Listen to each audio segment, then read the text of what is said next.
YouTuber Elvish Yadav की मुश्किलें और बढ़ने वाली हैं। नोएडा पुलिस ने सांप के जहर की तस्करी और रेव पार्टी मामले में एल्विश समेत 8 आरोपियों के खिलाफ सूरजपुर कोर्ट में चार्जशीट दाखिल की है।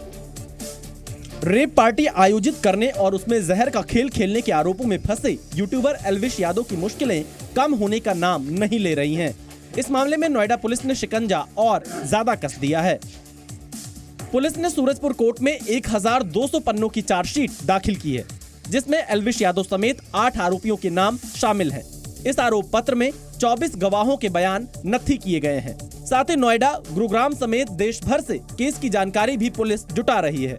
इसके अलावा जयपुर लैब से सांप के जहर की पुष्टि वाली रिपोर्ट आरोप पत्र के साथ लगाई गई है। पुलिस ने केस से जुड़े वीडियो कॉल और कॉल डिटेल्स के आधार पर चार्जशीट तैयार की है, जिसके आधार पर एनडीपीएस एक्ट की धाराओं के तहत चार्जशीट में सबूत लगाए गए हैं। नोएडा पुलिस ने 17 मार्च को एल्विश को गिरफ्तार किया था।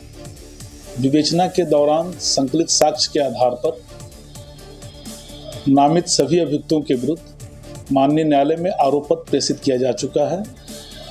विशेष रूप से इस प्रकरण में विधि विज्ञान प्रयोगशाला से रिपोर्ट प्राप्त की गई है एवं टॉक्सिकोलॉजी के जो विशेषज्ञ हैं उनसे भी परामर्श लेकर के माननीय न्यायालय में आरोप पत्र दाखिल किया गया है। एल्विश यादव के खिलाफ पिछले साल नवंबर में पीएफए के अधिकारी ने सांपों के जहर की सप्लाई का आरोप लगाया था और नोएडा के सेक्टर 49 थाने में केस दर्ज किया गया था। हालांकि एल्विश यादव अपने ऊपर लगे आरोपों को खारिज कर रहे हैं और साजिश के तहत फंसाने का आरोप लगा रहे हैं। महाराष्ट्र के मीरा भाईंदर इलाके में अवैध लगान वसूली मामले में जी न्यूज की खबर का बड़ा असर हुआ है। भाईंदर पुलिस की आर्थिक अपराध शाखा ने मामले की जांच शुरू कर दी है। जी मीडिया के खुलासे के बाद हरकत में आई पुलिस ने आजाद भारत में वसूले जा रहे लगान पर कार्रवाई शुरू कर दी है।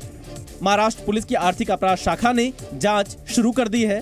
पुलिस ने प्राथमिक जांच दर्ज कर सबूत खंगालना शुरू कर दिया है। कुछ दिन पहले जी न्यूज आजाद भारत के सबसे बड़े घोटाले का पर्दाफाश कर चुका है। अभी तक डिविजनल कमिश्नर स्तर तक जांच पहुंची है और पुलिस पहली बार आपराधिक एंगल से जांच करेगी।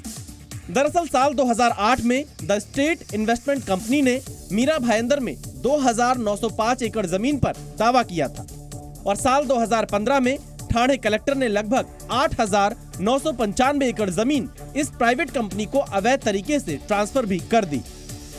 यहाँ तक कि महाराष्ट्र के राजस्व विभाग में भी जमीन का मालिक द स्टेट इन्वेस्टमेंट कंपनी को बताया गया है।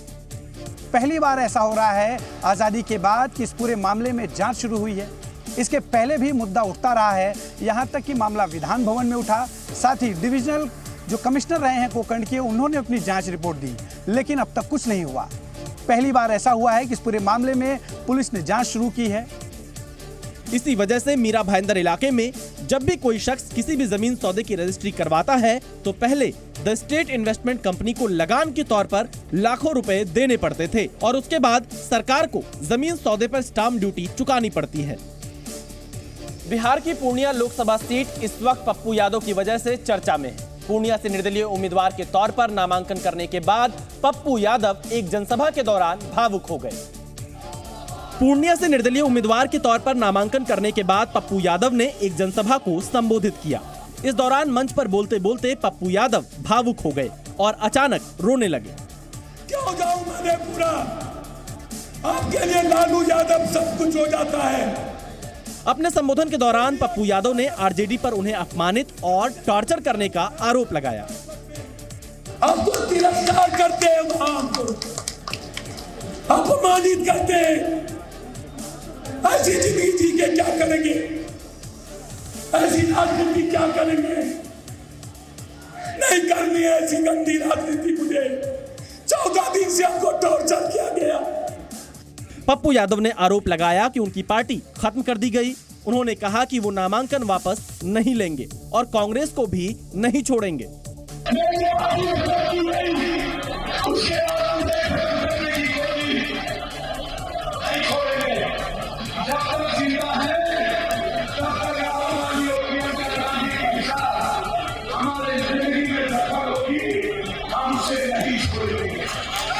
पूर्णिया सीट पर महागठबंधन की ओर से आरजेडी ने बीमा भारती को अपना उम्मीदवार बनाया है।